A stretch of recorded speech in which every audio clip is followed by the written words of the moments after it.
Welcome to possible solutions to Euler equations. So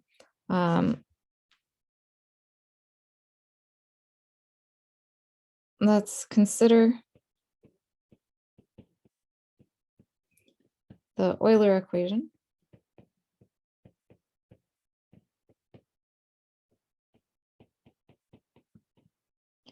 Ax squared y double prime plus bxy prime plus cy equals 0. And let's suppose that R1 and R2 are the roots to the initial equation, or roots of the initial equation.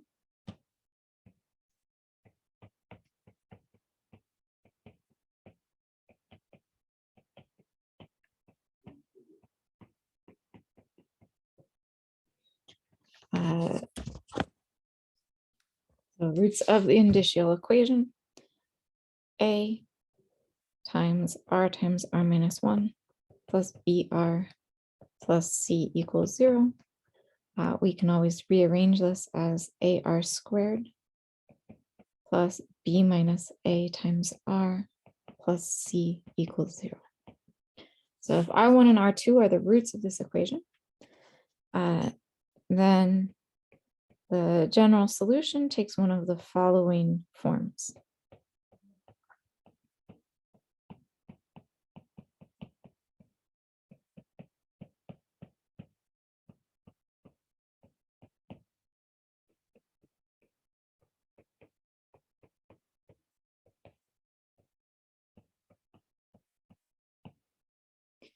First up, if R1 does not equal R2 are distinct real roots,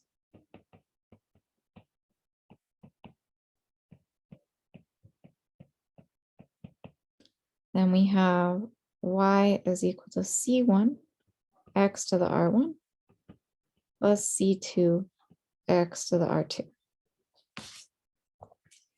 I'm going to give myself a little more space. Next up, if R1 equals R2, a real root,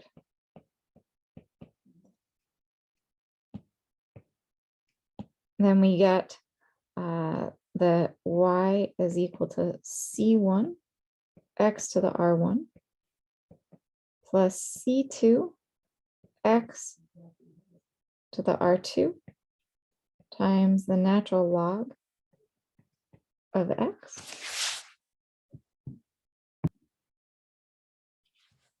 I apologize. I should have just done R1 and R1 since they're the same. So the second term should be C2 times x to the R1 times natural log of x. And then our third case is if R1 and R2 can be written in the form lambda plus or minus I times omega, then y is equal to, and in this case, omega not equal to 0, right? So it is complex conjugates. And we get y is equal to C1 x to the lambda times cosine of omega natural log of x plus C2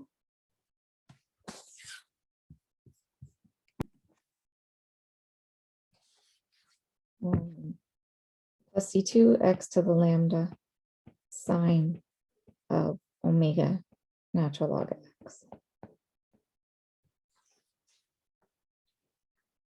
So these look somewhat familiar, but they're not the same as what we've seen before, but we have sort of this 3 cases we've seen before. We have sort of our cosine sine solution. We have our x to the r variation of x to the r solution, and then our 2 distinct cases. So for our proof, again, let's suppose that, or again, we'll consider the differential equation.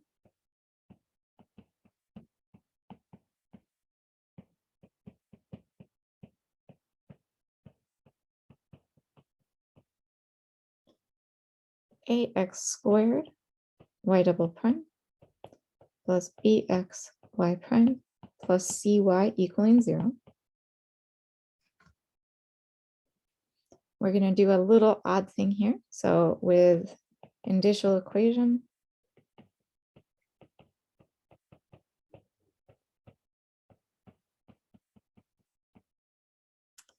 I'm going to do the alternative form here.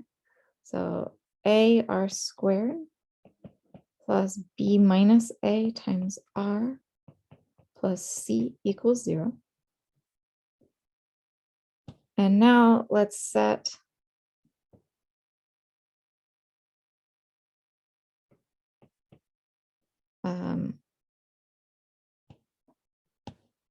capital Y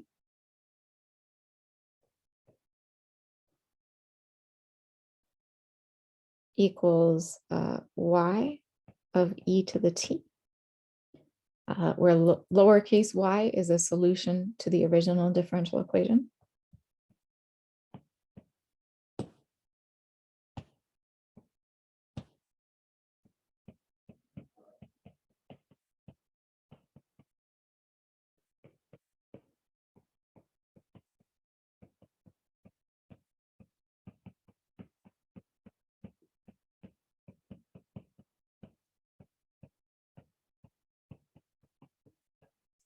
Then our job is to show that capital Y is a solution to the equation that corresponds to ar squared plus b minus ar plus c as its characteristic equation.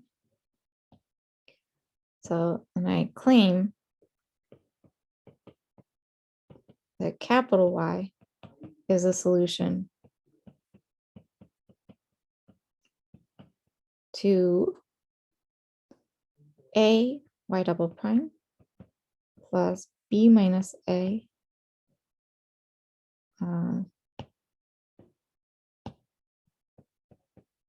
y prime plus c times y equals 0.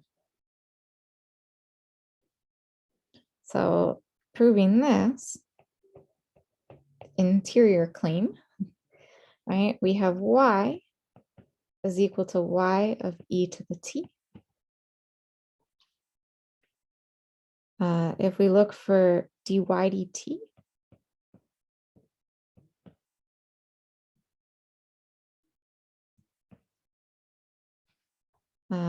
we're essentially interpreting x as the interior function as x equals e to the t. So dy dt is y prime evaluated at e to the t multiplied by e to the t doing chain rule. Or we could rewrite this as y prime of x times x. And if we want to take the second derivative with respect to t, we would have y double prime of e to the t times e to the t times e to the t, which would be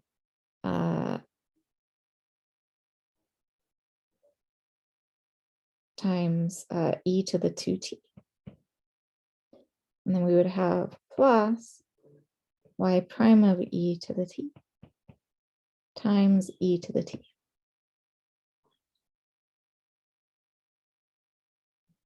Sorry, this should have been the second derivative, d squared y of dt squared.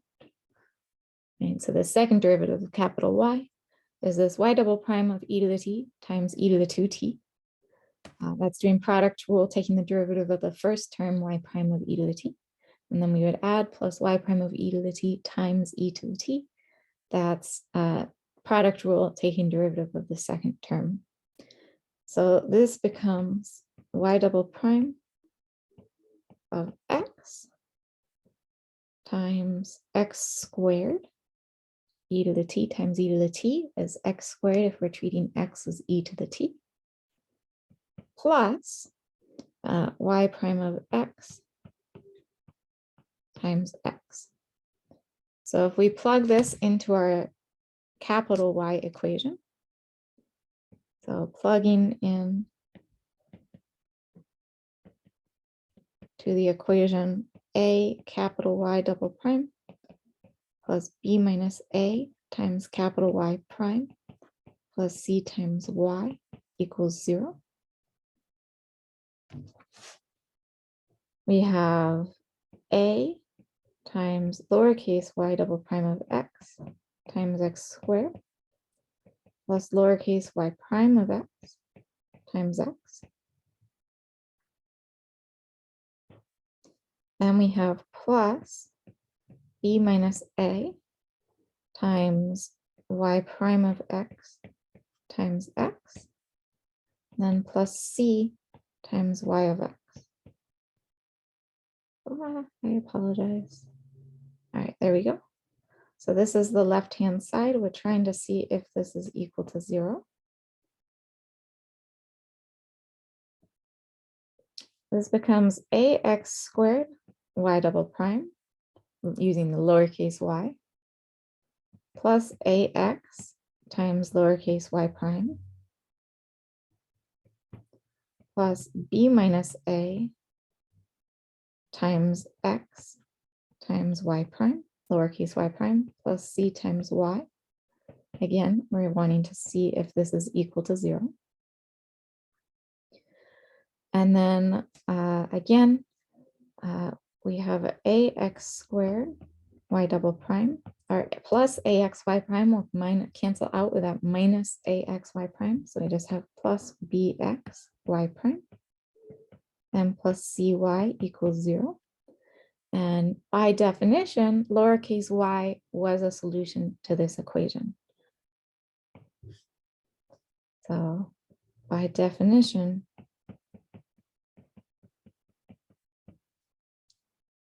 of capital Y equaling y of e to the t, we were assuming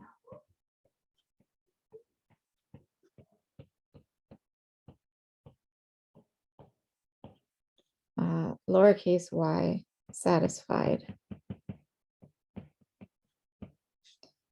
ax squared y double prime plus bx y prime plus cy equals 0.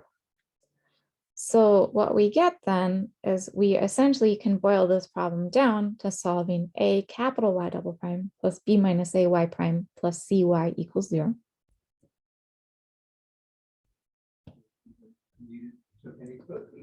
So the problem simplifies to solving a capital Y double prime plus b minus a times capital Y prime plus c times capital Y equals 0. We already know that if R1 and R2 are roots of the characteristic equation, so our roots of the equation AR squared plus B minus AR plus C equals 0, then the general solution, the solution takes the form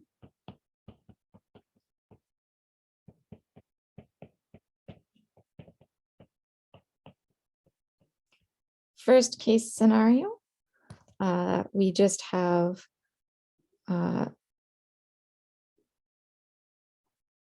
y equals C1 e to the R1t plus C2 e to the R2t. I should say capital Y equals.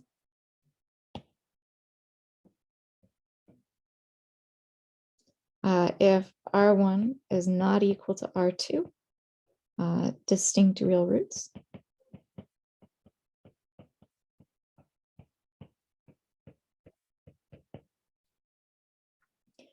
We have 2 capital Y is equal to C1 e to the R1t plus C2 t e to the R1t. If R1 equals R2, and case 3, capital Y equals C1 e to the lambda t cosine of omega t plus C2 e to the lambda t sine of omega t. If lambda equals, if R1 and R2 take the form lambda plus or minus I times omega, omega not equal to 0. And in fact, we can go ahead and assume omega is positive since we have that plus or minus available to us.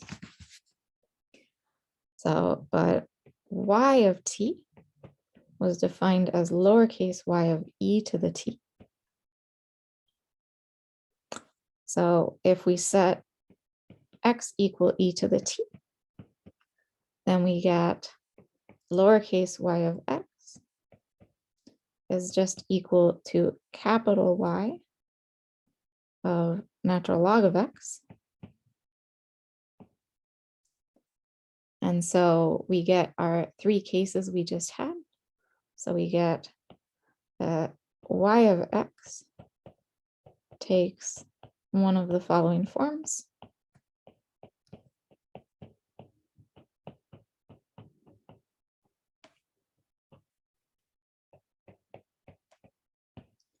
Case 1, y of x is equal to C1 e to the R1 times natural log of x plus C2 e to the R2 times natural log of x,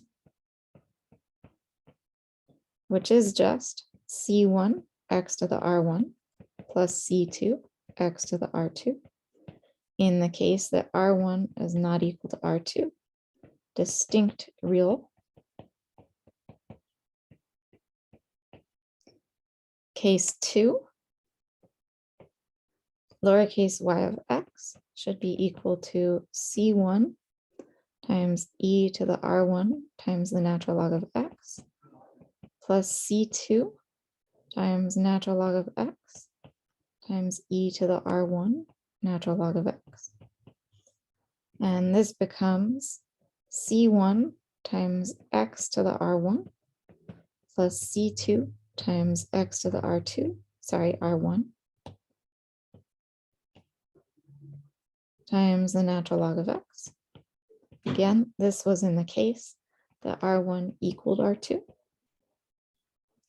And then our third case, we had y of x was equal to C1 e to the lambda t, so e to the lambda natural log of x times cosine of omega t, so omega times the natural log of x, plus C2 e to the lambda natural log of x times sine of omega natural log of x. Again, we're just replacing all the t's with natural log x. This becomes C1 C1 x to the lambda times cosine of omega times natural log of x plus C2 x to the lambda times sine of omega times natural log of x. And here again, we are assuming R1 and R2 take the form lambda plus or minus I times omega. So these are precisely the forms we have, and these are the fundamental set of solutions, since we already had the fundamental set of solutions for capital Y. So this is our proof for our various different solution types. So you can solve any Euler equation now using this little trick. Essentially, we have our three cases, we can solve the equations.